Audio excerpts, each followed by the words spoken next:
You're the voice of Croke Park, Jerry Grogan. What do you think of the GAA World Games? I'm absolutely amazed with what I've seen over the last week out in UCD and here today at the finals. You know, the standard of play, the enthusiasm, the enjoyment and the fun, as well as some really competitive games. You know, 20% of the GAA membership now is abroad, so that's really where the future is.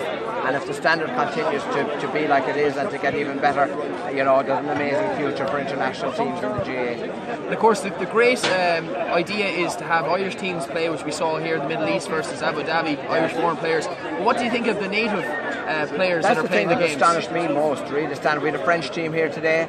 We had native New Yorkers playing. We saw Argentinians and Italians in UCD during the week. And, you know, the way they've taken to our game and the standard of play is just amazing.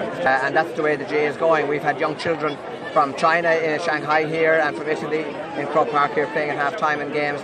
The standard of play among those children is absolutely amazing. So that's where the future is. 20% of GAA membership now is abroad. So I think there's a huge future for the native players.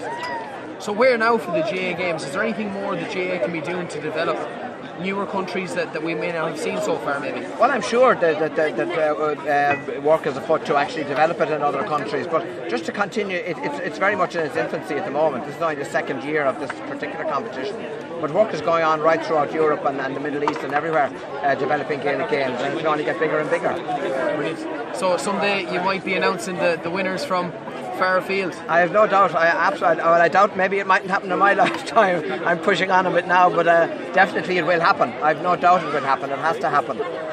Definitely. So you might be struggling with the surnames. I'll definitely have to do my homework the night before those games, that's for sure. I didn't call out the French team here today. I didn't want to make a show of myself, but definitely that will be the future, and it'll be whoever follows on from me here will probably have that task. And finally, what do you think of the great Michael Collins having a cup named after him? I think that's nice. The year is very, very appropriate, it really is. And the Harry Boland Cup was presented earlier today too. I think it's very appropriate in 2016 that we do that.